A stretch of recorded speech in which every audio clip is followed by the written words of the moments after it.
Hello everyone, कैसे हैं आप सभी। First wishing you all a very happy Holi.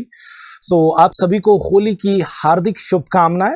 चल, इस होली सेलिब्रेशन के साथ सीख लेते हैं कुछ धमाकेदार सा, कुछ प्यारी सी एग्जाम ओरिएंटेड वोकैब्स पे आज हम डिस्कशन करने वाले हैं। आज के इस सेशन में हम लोग इमेज बेस्ड वोकैब्स पे भी बात करेंगे और साथ ही साथ वोकैब्स से प्रीवियस ईयर क्वेश्चंस पे भी डिस्कशन करेंगे।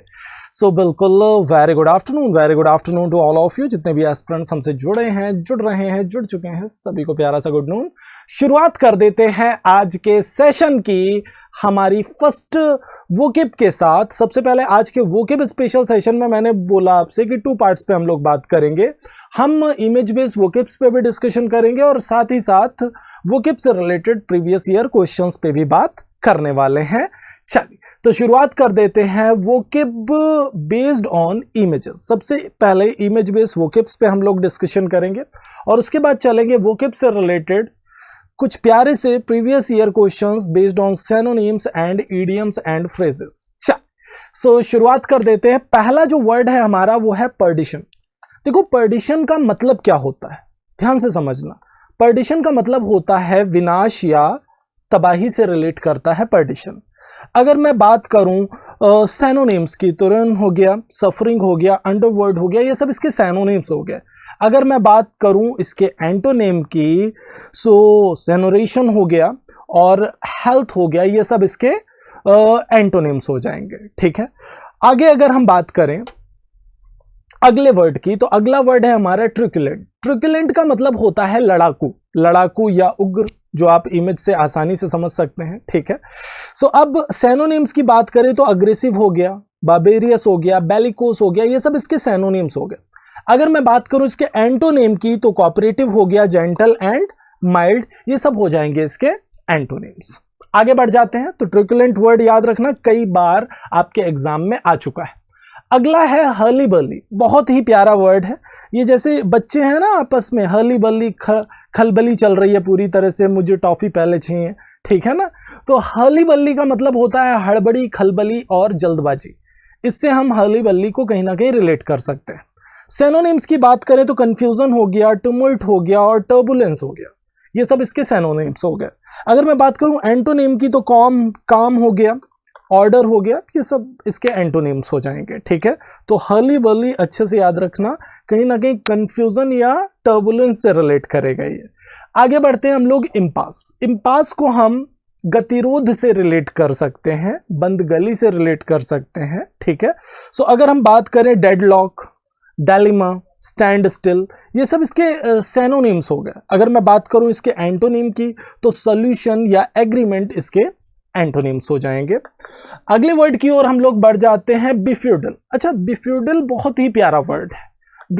बिफ्यूडल का एक्चुअल जो मीनिंग हो जाता है वो होता है स्वयं को मूर्ख बनाना या फिर खुद ही परेशान होना, कंफ्यूज होना, ये जानते हुए भी कि प्रॉब्लम है आगे, फिर भी प्रॉब्लम में जाके फंस जाना। घबराने से भी रिलेट कर सकते हैं, कंफ्यूज्ड से भी हम इसको रिलेट कर सकते हैं। तो बफेल, बेविल्डर, डिस्ट्रैक्ट, ये सब इसके सैनोनिम्स हो जाएंगे।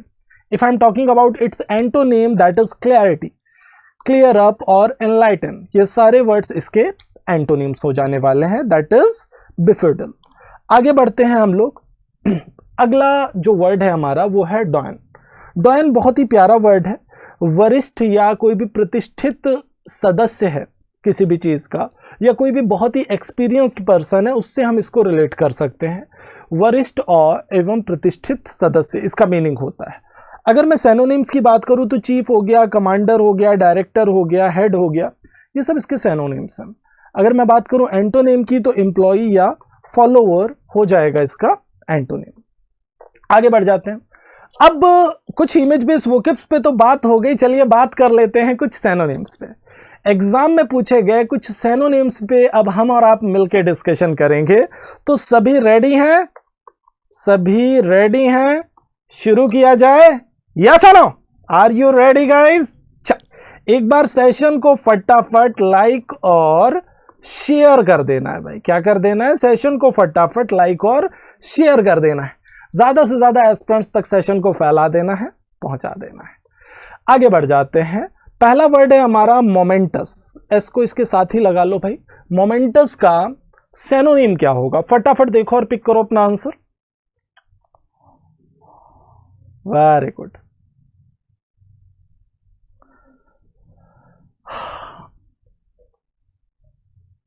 Very good everyone. अच्छा, एक प्यारी सी बात बताऊं अगर, तो मोमेंटस का मतलब होता है महत्वपूर्ण। अब मोमेंटस का सिनोनिम हमें चाहिए। नोटोरियस का मतलब होता है कुख्यात। कुख्यात समझते हो ना, जो बंदा बुराई के मामले में फेमस हो। मोमेंट्री का मतलब होता है क्षणिक, मतलब शॉर्ट टाइम के लिए जो भी है, that is momentary. Official would be the correct answer. Enormous means होता है बड़ा या विशाल का है। तो आपका जो एक्चुअल आंसर जाने वाला है यहां से, that would be C part. C part would be the correct answer. आगे बढ़ जाते हैं अगले क्वेश्चन पे। अगला क्वेश्चन हमारे सामने है स्कैरसिटी। स्कैरसिटी वर्ड का आपको क्या चाहिए, सिनोनिम चाहिए। क्या चाहिए, सिनोनिम चाहिए।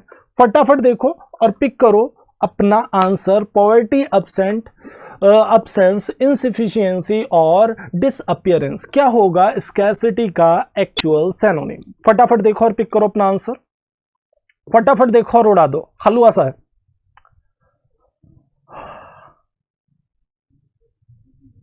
क्या बात है। अच्छा, स्कैरसिटी वर्ड को अगर हम देखें तो हमें क्या समझ आ रहा है? पॉवर्टी गरीबी हो गया, एब्सेंस अनुपस्थिति हो गया, डिसअपियरेंस गायब होना हो गया। तो स्कैरसिटी के लिए इनसफिशिएंसी करेक्ट वर्ड होगा ना, सीधी सी बात है। स्कैरसिटी मीन्स कमी होता है, जो बड़ी मात्रा में कोई भी कमी है। So scarcity a small and inadequate amount, कुछ ऐसे आप इसको रिलेट कर सकते हैं।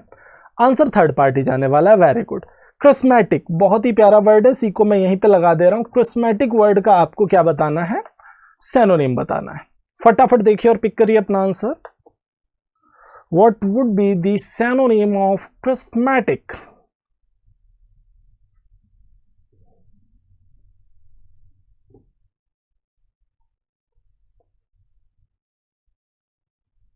ठीक है, तो एक्चुअल में अगर मैं आपको बताऊं तो कुछ भी ऐसा बहुत ही जो मनोरम है, आकर्षक है, अपनी ओर खींचने वाला है, दैट इज क्रिस्मेटिक। किसी का आकर्षक व्यक्तित्व है, तो आप इसको सीधे सीधे एक्सेप्शनली, फैसिनेटिंग से रिलेट कर सकते हैं। ठीक है, सो अब पर्टिकुलरली, पॉपुलर, कंपल्सिवली और स्ट्रेंजली हॉन्टिंग, ये सब गलत हो जाएंगे। हमारा जो एक्चुअल आंसर जाएगा that is first part. Charismatic means क्या हो गया, possessing and extraordinary ability to attract, this would be the correct structure. Answer हमारा फर्स्ट पार्ट जाएगा। idioms and phrases asked in previous year exams, previous year exams में आए हुए idioms and phrases से related कुछ धमाकेदार से exam oriented questions पे अब बात होने वाली है। तो सभी रेडी हैं? सभी रेडी हैं? शुरू करें, चल। सो इडियम से फर्स्ट क्वेश्चन, और इस सेशन का क्वेश्चन नंबर 4 आपके सामने है। Balloons, balloon goes up. फटाफट देखो, बैलून गोज अप का एक्चुअल मीनिंग क्या होगा? फटाफट देखो और पिक करो अपना answer. To be attentive, a situation turning unpleasant और सीरियस, अ हैप्पी ओकेशन और गेट अप अर्ली। क्या होगा इसका synonym? Balloon goes up. Speed में देखो और पिक करो अपना आंसर। क्या बात है,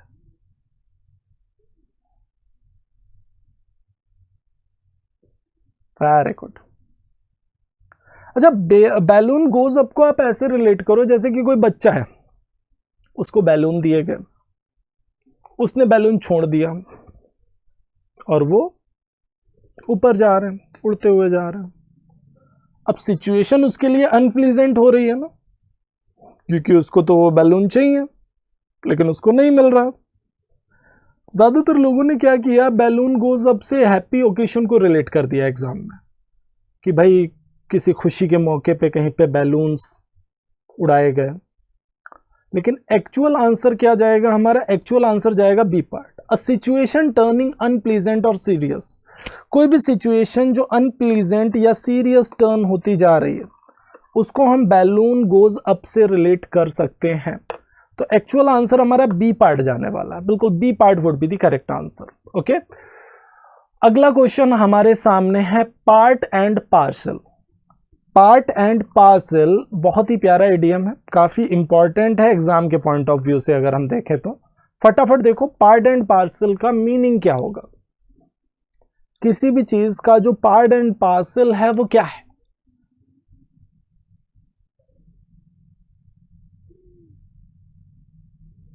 फटाफट देखो और पिक करो अपना आंसर, बिल्कुल हलवा सा क्वेश्चन है।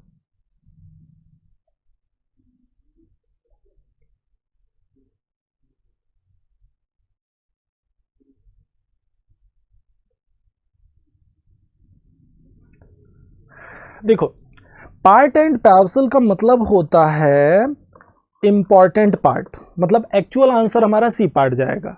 टू टेक एन इनिशिएटिव कोई चांस नहीं है, to do a task completely कोई चांस नहीं है, टू सरप्राइज समवन कोई चांस नहीं है।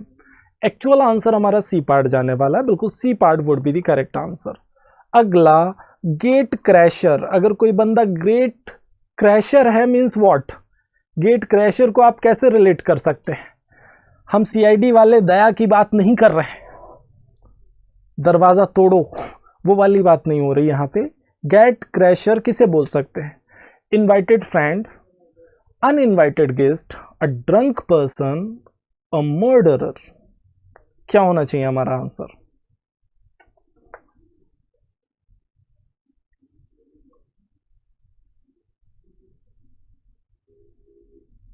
क्या बात है। ओके, गेट क्रैशर जो है वो कौन है? अनइनवाइटेड गेस्ट है। गेट क्रैशर कौन है? अनइनवाइटेड गेस्ट, एक ऐसा गेस्ट जिसे किसी ने इनवाइट नहीं किया, बिन बुलाए मेहमान जिसे बोलते हैं ना, वही होते हैं gate crasher.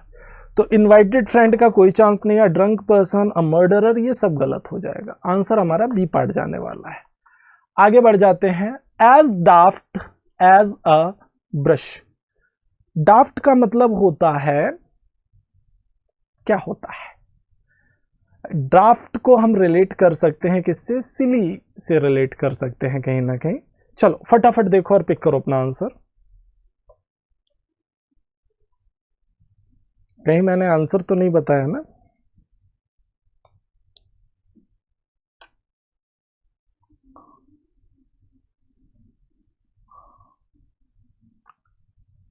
Very good, speed में देखो और पिक करो अपना आंसर। क्या बात है। As daft as a brush कैसे रिलेट कर सकते हैं? बिल्कुल ए पार्ट आप सभी पिक कर रहे हैं और बिल्कुल करेक्ट है। Extremely silly, this would be the correct answer. अब एक्सट्रीमली काइंड, एक्सट्रीमली सिक और एक्सट्रीमली ओल्ड ये सारे गलत हो जाएंगे। आंसर हमारा जाएगा A part. Very good. Next one, talking through hat. Talking through hat, इस इडियम का आपको मीनिंग बताना है, क्या होगा? एक बार देखो और पिक कर दो answer. Your time starts now.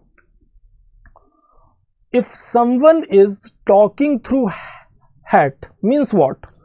Talking ignorantly, talking irresponsibly, और टॉकिंग नॉनसेंस, और टॉकिंग इंसल्टिंगली। क्या होना चाहिए? फटाफट देखो और पिक करो अपना आंसर।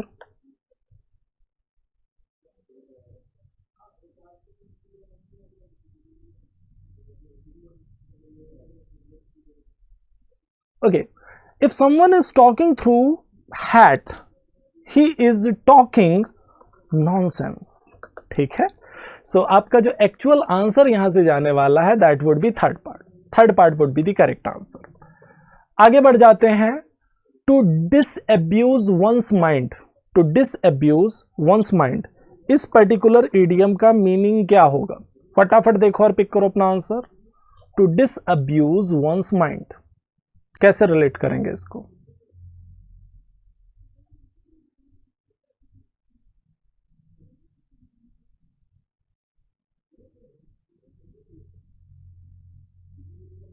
वेरी गुड, स्पीड में देखो और पिक करो अपना आंसर। अच्छा, किसी के माइंड को डिसअप्यूज करना मतलब किसी के अंदर कोई मिस एप्रीहेंशन था, उसे आपने हटा दिया, रिमूव कर दिया। मिस एप्रीहेंशन का मतलब होता है गलत फहमी, ठीक है। टू कंसील, कंसील मतलब छिपाना, कुछ छिपाना, कोई चांस नहीं है। Banish from one's mind a thought, to banish from one's mind a thought मतलब किसी के माइंड से किसी थॉट को गायब कर देना, ये कोई चांस नहीं है।